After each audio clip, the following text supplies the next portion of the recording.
All right, everyone. Welcome once again to the Faces of Business. I am your host, Damon Pistolka, and I am so excited for our guest today because we have Tony Martignetti talking about unleashing true potential with inspired purpose. Tony, thanks for being here today. Oh, I'm thrilled to be here. I've been following you for so long now that I'm thrilled to finally be in the space with you today. So We're going to have fun, man. We're going to have fun because there is very few things I like to talk more about than getting inspiration. yeah, So that's good stuff. So Tony, we always like to back up and go, how did Tony get to where Tony is today? What drove you to really helping people find their inspiration and purpose? yeah. I'll start by just saying that if there was a movie made of my life, it would be called the Lost Path of a Wayfinder. Um, because I think most of my life I felt like I was lost, Yeah. figuring it out, trying to figure out where I belonged, and had some fun along the way, but also realized that I wasn't on the right track. I started my journey as an artist, and still identify as an artist, and then eventually found myself being a pre-med student, and which made a lot of sense, right? Yeah. But then shifted from being in pre-med to getting into business, as a degree. I got a business degree finally, and then eventually got an MBA. Spent most of my career working as a finance and strategy professional in the high tech, then the biotech industry. So yeah, go figure, do the math. There's a lot of things going on there that were very different, but also interconnected. I mean, at least Mm-hmm. you have the sciences and business coming together in the biotech industry. And the work I was doing was amazing. I got a chance to make a real impact on people's lives, which was really cool. I had the chance to Awesome. meet patients, who were impacted by the therapeutics we worked on. I did a lot of deals along the way, raised money. Um, but of course, I wasn't doing the work I was meant for, because I realized as time went on that I was burning myself out and feeling frustrated, and I couldn't figure out why. Um, Yeah. Yeah. So was there a point where you just said that I'm done with this? Or I mean, what really was your inflection point when you said, "Hey, I got to find something else"?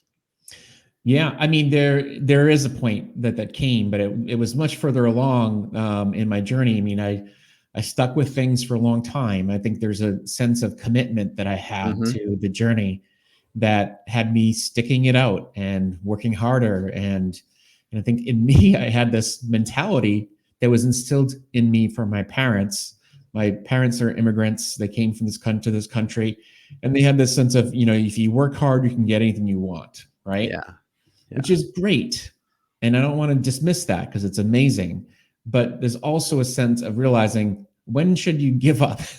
Yeah. When should you consider, pivoting, and also knowing when do you need to work smarter about the work you're doing. So that mentality can be really challenging. So Mhm.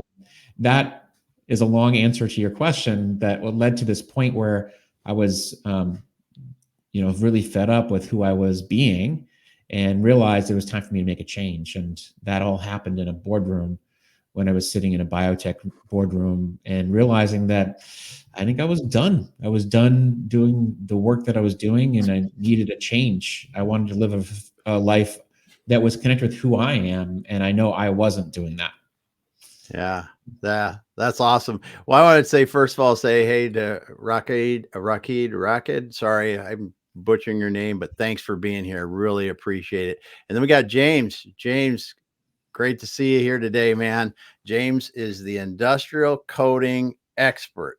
Not kidding you. You Nice. ask him, like, what do you put on the, on ships or something crazy like that, and he knows it all. That's cool.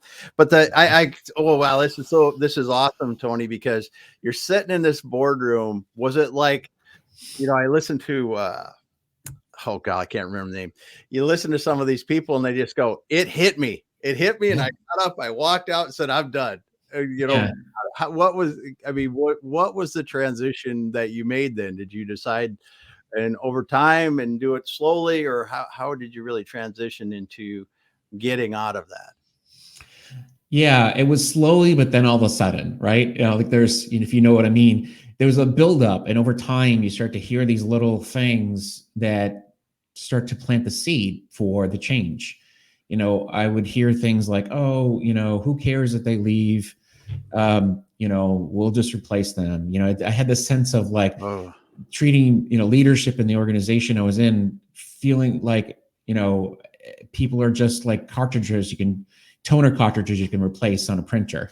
And I was like, wow, like that's not fair. I mean, these people come to work every day.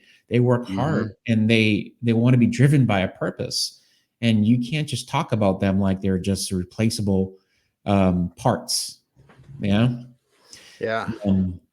So a lot of that lead up started to weigh on me. It starts to become more evidence and things that I'm taking in. And then that moment really came all of a sudden where I said, okay, I think this is it. This is the moment for me to start taking ownership of my life and ownership of my responsibility, which is to literally, and this is where the moment really came to, is I decided to walk out. I just got up and walked out and said to myself that I'm going to leave this room to change this room. And I don't know how I'm going to do it, but I'm going to figure out a way to change the way leaders show up to ensure that they're inspiring, but also they're being real with people, that they understand the power of, being a leader and what it means, and the responsibility that comes with that. Yeah. Yeah. That's huge. You had said something there a little bit back in the conversation there when you were talking about people, and it doesn't matter if they leave, we'll just replace them. And I mean, I think in the work that I get to do, I'm blessed to be able to do with some of my clients, there's a lot of change going on. And Sure. sometimes there's a difference between treating people like a number that you're just going to interchange and put them in, and someone that if your business is going a direction and they're just not, they don't want to go that way, and Yeah. it's time to help them get off the bus. I think there's two different things, but man, corporations that don't value their people now are they're dying and they don't even know it. I don't care how big you are, because Yeah. it's just, and you used to hear it a lot more. I don't, maybe you still hear it some, but it's hopefully much less, because every business, it doesn't matter if you've got one employee or 5,000, depend on employees, or 50,000 or 100,000. It depends on the people. Yeah. Yeah. I mean, let's be honest, that's what businesses are. They're made of people and the relationships that are inside of them. There's a quote that I love sharing. It comes from Judith Glazier, is that the quality of our culture is based on the quality of our relationships. And our relationships are based on the quality of our conversations. And so if you think about that, you take it down to that level, is that what kind of conversations are you having with the people around you? Are they authentic and real? Are they meaningful? Are they, being honest with each other? And honest conversations don't have to be necessarily sugar coated, meaning No. like, oh, we're not going to, let you go, or we're going to keep you on forever. No, you don't have to say that, because that's not true. What you can say is, here's what's going on, and this is what I can tell you, because that's all I know. Yeah. Yeah. Yeah. And I think I run into a situation in some of the work that we do where companies are pivoting, right? And when you have to pivot, it's sometimes, I believe, more, I'm searching for the right words. It's when you just sit down and say, hey, Tony, I know this is not the way you want to go. I just want to confirm that with you. Mhm. Because if it is, there's a better place for you. It's just not here now. Yeah. And you're talented and you're good at what you do, and it's just not here now, because we're going this way, and we're an artist, but we're going to be in metal, and you're a wood artist, right? It just Yeah. doesn't work together. Your medium is wood. It's just like, we don't, all the trees are gone. We're not going to do that anymore. Yeah.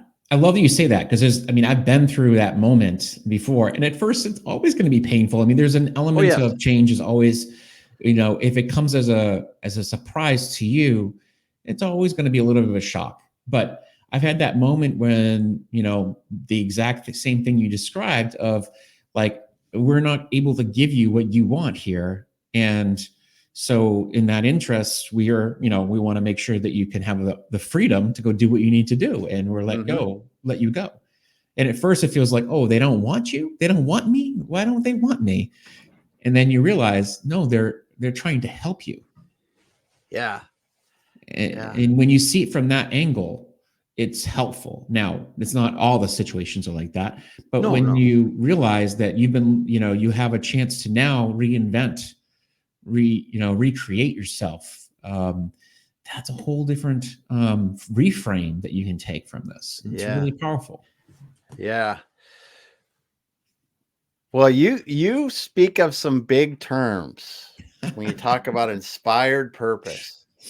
I love inspired purpose. Love it. What really got you to focus in on those words and help people find inspired purpose? Such a great question. I love this because, I see it as a double-edged sword for me. Well, not double-edged, but like, first of all, if I think about it from a personal level, I realized that inspiration was at the core of a lot of the things that I cared about. I wanted more inspiration in my life, and I wanted to see that spark come back to my life at that moment when I was really feeling listless. And I felt like this connection to being, at the time, coaching and leadership development and helping leaders. I realized that was my inspired purpose, is to do that work. And then realizing that it's also what I'm going to do for others, is to help them to connect with that purpose that they really want to be inspired by every day, and how that will have an impact, a ripple on others. I often say about the ROI, the ripple of inspiration that you can have on others. When you're inspired, others get that connection from you, and it becomes contagious. So yeah, I love that ROI. Yeah, it's a good one. The ripple of inspiration, because when you talk to inspired people, it's contagious. Absolutely. It's contagious. That's so cool. So I got a lot of questions. That's all I'm saying. A lot of questions here. So when you start talking to someone and they come and talk to you, they go, Tony, I just don't know what's going on. I mean, what are some of the common things that you hear? So if someone's listening today, they go, hey, maybe I do need to look at finding a different purpose. Yeah. So what are some of those things that they're gonna bring up when you're in there and go, you're gonna hear them say, they're gonna talk about work, life, different things that you're gonna hear them say? Yeah, I mean, there's a lot of different there's a range of things that I see in people. One of the things I'll ask to really get a feeler for this is to say, like, well, tell me about what your typical day looks like, or what your week ahead. What does your next week look like? And if they say, like, yeah, it's just a lot of meetings, nothing really exciting, nothing that I'm looking forward to, a lot of this blah, just, you can feel it in the voice of, like, this sense of, gosh, I could literally sleep through next week and not feel like I missed anything. And if you start to feel that way, or like that they prefer to sleep through the next week, and that would be better for them, Yeah. then you've got somebody who's got they're on the verge of something that needs to change. And I start to have them think, well, what would it look like if you start to create something with intention that at least has one thing in your week that you can look forward to? What would it look like? What would you want that to be?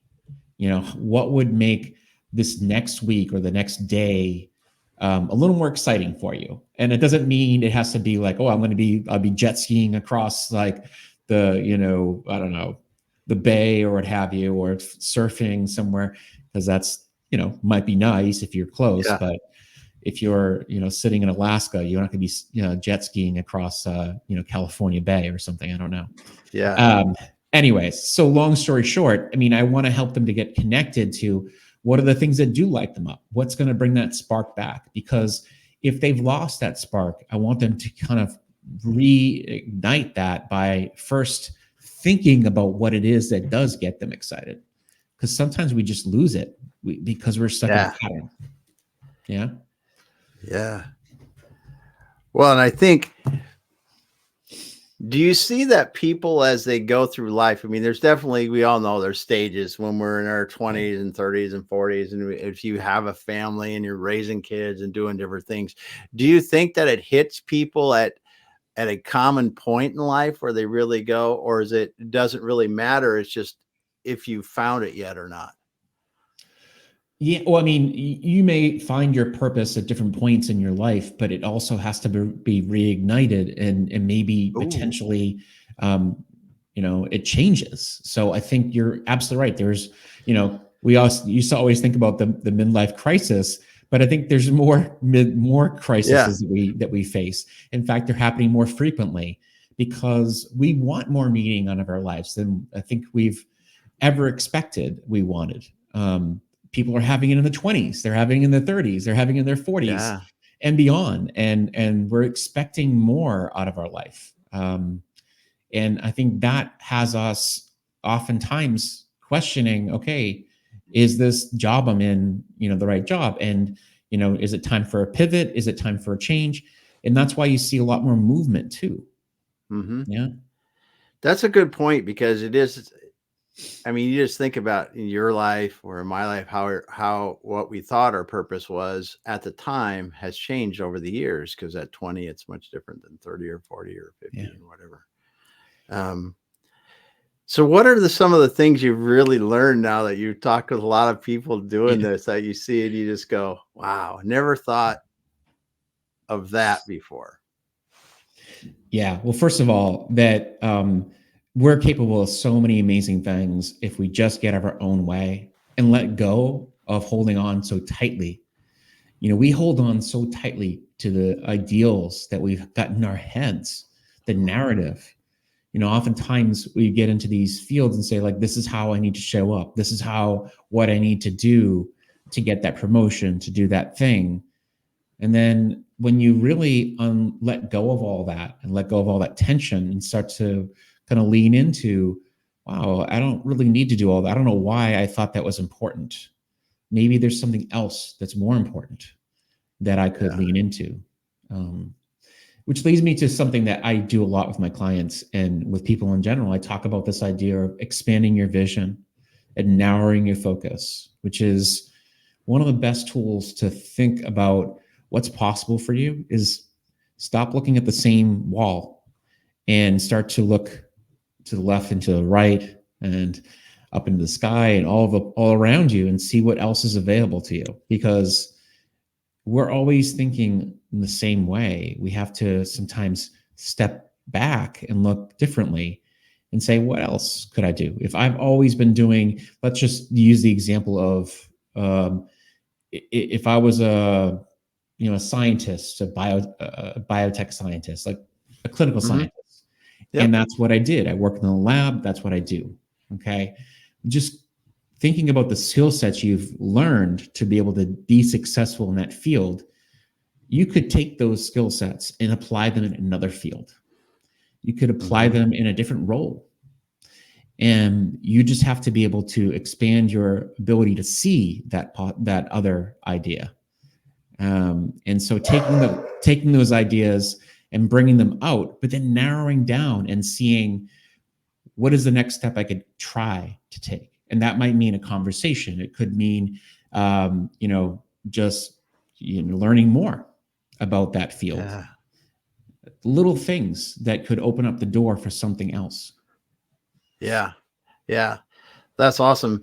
And on your website, you talk about 3 lessons. Yes. And this might be a good time to talk about this. So, and they all start with break the pattern. And I love that because, we get so used to our patterns, we may not even realize it, but we drive the same going to work. We walk the same walk going to walk. And sometimes so much so we don't even realize how habitual we are in doing that thing. So I love that you start with break the pattern. And the first one, you say, take one tiny step towards a new goal and see what happens. Yeah, that's exactly it. Yeah. I mean, just taking that one step is going to make a big difference because, what you'll learn from that one step will give you enough information to figure out if you want to take another, or if you feel like there's a different path you want to take. One of the things that this comes back to my prior life in finance, where you take measured risk, right? Mm-hmm. Measured risk is you're not betting the farm on that one step. All you're doing is you're taking a risk maybe, but it's not a risk that is so severe that it's going to put you at risk of you're losing your current job, or you're doing something that's going to be severe. So yeah, it's a small step. Yeah. Yeah, that's great. Because, it is. And I think people, like you said, we get so habitual in what we do, we don't realize that little step out, even if it's as simple as I walk to work this way all the time, by taking a different route to work and seeing what you see. Exactly. Just those little things. But that's great. Take one tiny step towards a new goal and see what happens. And then you go on to say, after many steps, you'll eventually achieve your goal. And I love that part of it. The second one is, and we hear this a lot, but I want to hear it from you. You could say, break the pattern again. Life begins outside of your comfort zone. Yeah. I mean, there's no doubt about it. The comfort zone is that place that feels like a warm blanket. But the reality is, if you want to grow, you have to let go of that comfort zone. And that's where you get into those places where, you're trying things that are going to give you opportunities to really expand. I recently had a conversation with somebody, and she shared, that what made her successful is that she increased her probabilities by getting out of her comfort zone. And I love that. It's increasing your probabilities, which means just getting out there and trying new things gives you an increase of the probabilities of success. Yeah. It does. So, and I just love, the comfort zone. You hear people talk about a lot all the time, talk about comfort zone, and we talk about it, but we don't really think about it. I mean, our comfort zone is, I eat the same food. Is that basic, right? It's like, you can break out of your comfort zone there. You can break out of your comfort zone in so many different ways. But when we look at it, you just don't see people that live inside that comfort zone. I don't think, anyway. They can't really find the happiness that people that do put that extra little bit of risk in what they do, to really see if I can, or what will it work. Yeah. If you don't go, you'll never know. That's what you need to try. You don't want to live with a regret, which, if you stay in the comfort zone, oftentimes you have this sense of like, gosh, I would have liked to write a book, or to be, to speak on stage, or to whatever, to start that company that I wanted to start. Yeah. That's for sure. And if we get those off the docket right away, then you don't have to, then you can see if you like it or not. And I think the key part of this is you can be imperfect about it too. You don't have to be so, not everything out of the gates is perfect. So let's be honest. For sure. That's for sure. Oh yeah. Yeah. We're not going to be perfect in this stuff we're doing. So Mm. your third one, Mm. look for the pattern. Watch for signs of what lights you up and do more of that. Yeah. Yeah. It's exactly it. I mean, it comes back to this idea of like inspiration is like almost the communication. I mean, this is where you're going to be like, okay, that's really weird. But like inspiration is a communication with your soul's purpose. Mm-hmm. And the reason that is because it's like they're little sparks of insights. The things that light you up are the things that are making you come alive, and they're telling you something. They're insights that you should be paying attention to. So every time you have a conversation about a topic that gets you all excited, let's say that you're an enthusiast of, I don't know, model trains. I'll just put it out there. Um, if you get excited about that, then maybe you should spend more time thinking about why it is you get excited about that. And um, not to say that, like, maybe that's your future job, but maybe, well, who knows? Mm-hmm. Yeah. And don't ignore it, because maybe there is something there that you should be considering. Whatever it is that lights you up, pay attention to, and do more of that. Follow those threads. Oh, we're going to talk about this more. I want to talk. Yeah, we got to do this. We're going to go down this road. But I do want to ask you a couple other questions before we go back into this, because really, I think this is something that absolutely everyone can do. If Yeah. you wanted to just sit back and look at your life and go, okay, what do I really, really, really enjoy about it? It's Yeah. it's not that difficult, and it's something that anyone could do. Yeah. Because there's so many things.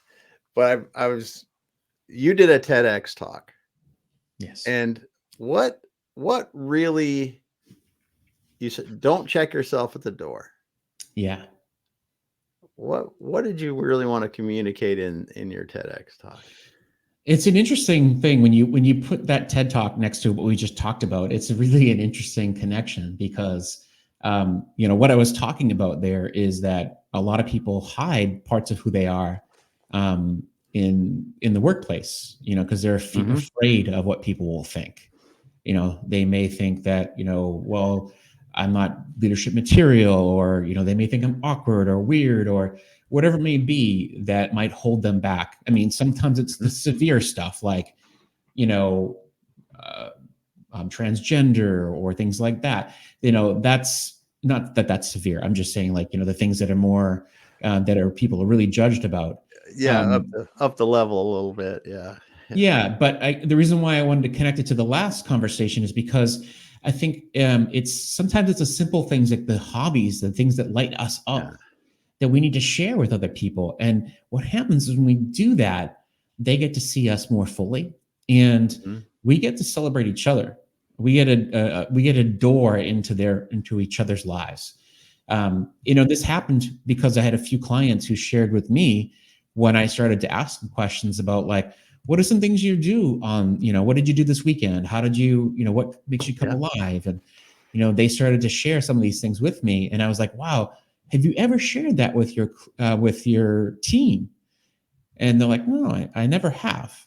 So one particular example is I had a client who donated his time at a homeless shelter. Just, he loved giving back. He loved spending time Yeah. with other people, and he shared that with one of his employees, not like a bragging way, but just Yeah. in a very nonchalant way. And what he realized is that that person he was talking to was homeless as a child, and that Wow. conversation connected them in a level that you just can't Yeah. manufacture. Yeah. Yeah.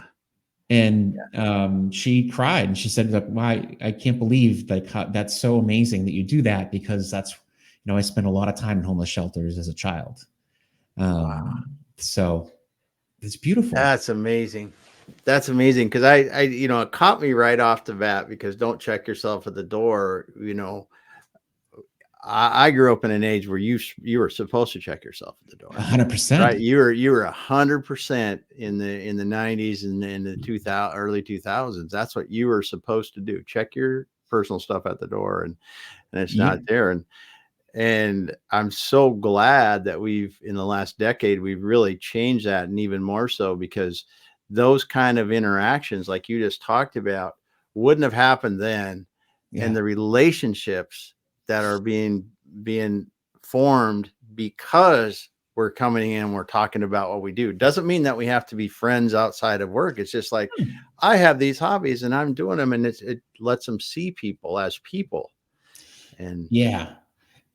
And to take this to the next level, which is exactly where, I've taken it to the next level, I guess, is the idea that like we having connections with other people in the workplace is such an important aspect of getting the things that a lot of companies want, which is results. They want yeah, innovation, they want an impact. The best way to get there is to have people in the organization feeling like they care about each other, feeling connected to each other, and knowing each other. If they feel like the person next to them on the Zoom channel or in even in person, if that's the case, is someone just a stranger or is just some person that they see on occasion, but they really don't know anything about their background, who they are, then it's hard for them to go to bat for each other or to want to go to bat for each other. sorry about that. I had something that jumped in my electronics here, and it caused a little. I was like, what's happening here? But now I It's realize all it. good. Sorry. But yeah, it's just so, because this is really, to me, not checking yourself at the door, Yeah. building these deep connections. I mean, take a look at any sports team, any highest performing business team, and they are connected at a level that's above talent. It's Yeah. above talent because talent gets you so far, but that connection, so everybody is working at that level that no one else that doesn't have that connection, won't even consider doing. Those are the teams that really just dominate. Yeah, I mean, you can see it. Like, you remember the old stories, the old, the bulls when they would sit down and they would be meditating together and like doing Yes. these really strange things that, for the most part, you'd think like that's the weirdest thing, but they do these things because they know that the more that they're in tune with each other, then the better they're going to perform. Yeah. There's no Yeah. mystery And that to is it. a great example too, by the way. If someone that listens to this and if you haven't gone back and learned what the Chicago Bulls were doing back in their heyday years, you need to, because it's really something when you look at how they were building the team together and what they were Yeah, doing and how they pushed each other to be better. It's really something. it was a remarkable story. Yeah. Oh, yes. Yes. So when you see this happening and people start doing this, do your clients and their teams talk about the results that they see over time after they start doing this? Well, first of all, it starts pretty quickly in the sense of like, the emotional connection they start to see when they're in the room and they start to feel, wow, like I didn't know that about you. Or, there's things about you that I hadn't known because you didn't share.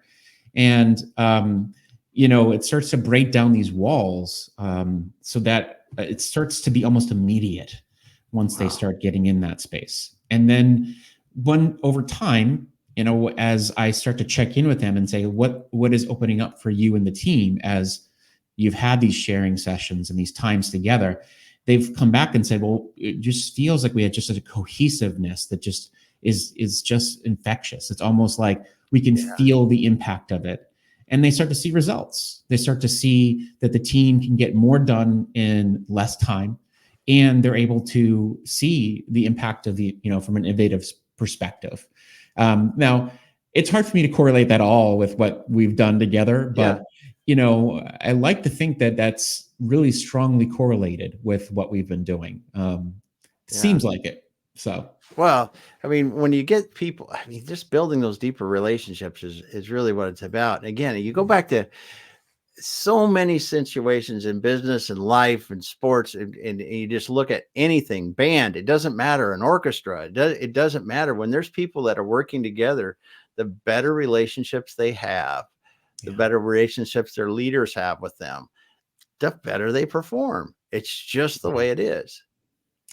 Yeah, and I want to just take a moment to go back for a second because we didn't talk about this, but when I wrote my latest book, Campfire Lessons for Leaders, one of the things I also tuned into is this idea that we have to get to know ourselves first before we can open the aperture to others. And so I think that's another part of this, connecting with ourselves and our narrative of like really getting to know us makes us much better at connecting with others. So that's another part of the story we should just be aware of. Yeah, no doubt. And that is so I'm sure that's well, and you start people there, I'm sure, before they work with their teams, as we talked about earlier, but it is important. I mean, I don't think that you're going to be able to go outside without looking inside first. Yeah. Yeah. Yes. Oh man, so good. So good talking with you. So if we're sitting here today Mm-hmm. and we're going, wow, what does my life look like if I really can pull inspired purpose into my life? When Mm-hmm. you see people really embrace it, what do you see? What kind of transformations do you see?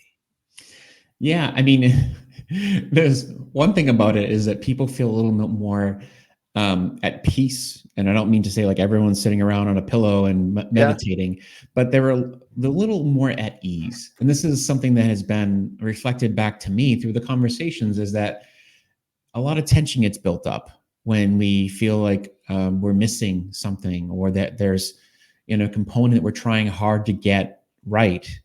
But when you start to have clarity and you start to be more aligned with what it is that you're all about, things become a little easier to get to.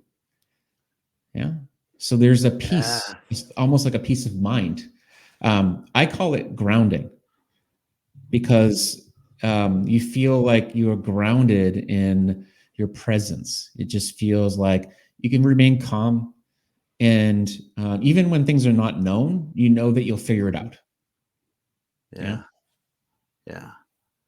And I've got to believe that when you really feel like you're doing what, at least today, this is where I really am meant to be. This is what I really am meant to do. That there's just an inherent amount of happiness from that by Yeah. knowing that and doing it. Exactly. Exactly. When it's not just happiness, I always say this because I love happiness. Don't get me wrong, but happiness is a fleeting emotion. Yep. Fulfillment is what we're after. There you go. Yeah. We want something that lasts. We want something that's going to take us to a deeper sense of connection to, satisfaction, if you will. Yeah. Yeah. That's awesome. Mm. So, do you think that when people really find, as we talked about today, and unleashing your true potential with inspired purpose, like Yeah. we're talking today, when people find their inspired purpose, when they Yep. find that and they really get into it, do you think that things like burnout and frustration and those kind of things kind of subside just because we're more aligned with who we at that time are meant to be and things like that? Well, things happen. Those things still happen, but we're more aware of it, and we can fight against it. We have resilience when we Yeah. are, because what happens is, let me give you an explanation as to what I mean by that. Is Yeah. that the world is challenging. There's no doubt about it, and there's always new challenges to be faced, and some things are really out of our control. I'd say most things really. Yeah. But the key thing is you have to figure out how you want to react to them. And when you know that you're reacting from a place of, what you value, what you're aiming to create in the world, then you have a place to come back to. You know what you're coming back to. If you haven't Mhm. really thought about the things that really are your ground, your place you're coming from, then what happens is you start to become more reactionary or panicky, because it's like you've got no tether. Yeah. Yeah. Yeah. And sometimes people think of tether being like, that's a bad thing. You're like tethered to the ground. That's not good. But you need a place that feels like home to you. And that home has to be inside of you. Yeah. You carry it with you. Yeah. Yeah. Because when you're finding that, when you find that inspired purpose, you're going to have challenges. There's going to be frustrations, and there's going to be successes and failures. But when you feel you're on the right path, it does, I have to believe, give you that resilience that allows you to go, okay, we got knocked down today, but let's get back up because we know tomorrow we're going in the right direction. Yeah, because we know where we wanted to be. We know what we're here for. And we know that, these are the things that we need to get back onto. And it's okay. And this is an opportunity to get it right again. Yeah. I got a weird question for you. Go for it. How many people you think walking around us today really have any idea what their purpose is, or feel about that they're following their inspired purpose? That's a great question. It really is. I mean, because I would have to say that it's if we were to look at the total population, it's got to be less than a quarter of the people on the planet, which is sad. It is. Yeah. It is. Yeah. And it just, it is sad, and it's too bad because it changes lives. Yeah. Yeah. Yeah. Yeah. When you're connected with your purpose, and it's like I said earlier, there's a sense of connection that you create with others. It's the impact that you have on others. And I think that's what we need more of. We need more people who are doing the work so that they can have an impact on other people. Yeah. Yeah. So what have I not asked you today? What have I not asked you today that we go, holy heck, we should have talked about that? Oh man, it's a good question. Well, let's talk about the flashpoint idea. Oh yeah. Flashpoints. So in my podcast, I talk about this idea. It's called the virtual campfire, by the way. Mm-hmm. There's this concept that I always bring my guests through, which is, what is the point in your journey that has ignited your gifts into the world? It's called the flashpoint. Ooh. Yeah. And honestly, there's some people have a problem with the fact that it's a gift that you have to you can develop that gift. It's the way I mean by this is there's a sense of like a moment along the way that all of a sudden we get ignited by, that our life has changed forever because of this moment. And what I tend to think is that a lot of us don't really know what those are, or don't really spend enough time thinking about what did that truly mean for me. So I think it's important sometimes for us to go back and look at the past in that lens and say, okay, what were the moments that made me who I am? Whether it be good or bad, it could be a dark moment. A lot of people have said like, well, for me, it was, being diagnosed with cancer and realizing that life is fragile, and God knows, I don't know where I'm going to be next. I don't know how much life I have left to live. So, then when I, realized that I got a clean bill of health after getting chemotherapy, then I wanted to do something more meaningful with my life. Yeah. And that's a great flashpoint. Wow, I love that. I love that. I love how you described it, because we should embrace those. I think even the crappy ones, when we go back and look at them, the tough ones are still beneficial to us when we go back and look at what we really learned from them. Yeah. But that's awesome, because just going back and seeing those, you're going to appreciate the opportunities you've had to really experience some things that are life-changing. Well, and not only that, but it also gives you more clarity about why you do what you do. Yeah. Yeah. Good stuff, man. Good stuff. Tony, it's been so great talking to you today, man. I really appreciate you stopping by and talking with us here on the Face of the Business. And let's do that. So the last book you wrote, I forgot to mention it. What's the title of your book? It's called Campfire Lessons for Leaders: How Uncovering Your Past Can Propel You Forward. There you go. Campfire lessons for leaders. How uncovering your past will propel you forward. Yeah. Now that's awesome. That's awesome. And then you've got the podcast too. And what's the name of the podcast? The Virtual Campfire. The Virtual Campfire. Wanted to make sure we got that again. And if people want to get a hold of you, Tony, what's the best way for them to do that? I think the best place is to go to my website, ipurposepartners.com. And there you can find all types of fun things, including my podcasts, my books, and everything else. Awesome. And LinkedIn, of course. Yeah. Yes. So. Yes. Well, Tony Martignetti, thanks for stopping by today. We were talking about unleashing true potential with inspired purpose. Absolutely. Thank you so much. Well, I just was reflecting for a moment because it was so much fun to be here with you today and learned a lot. I wanted to thank the people that dropped comments in here today, and all of you that are listening and don't comment. I appreciate you. I just love that you're able to tune in every week. And Tony, thanks once again for being here. You're so welcome. Awesome stuff. And we'll be back again later. Have a great night, everyone. We'll talk soon. Tony, hang out and we'll finish up off the air. Okay.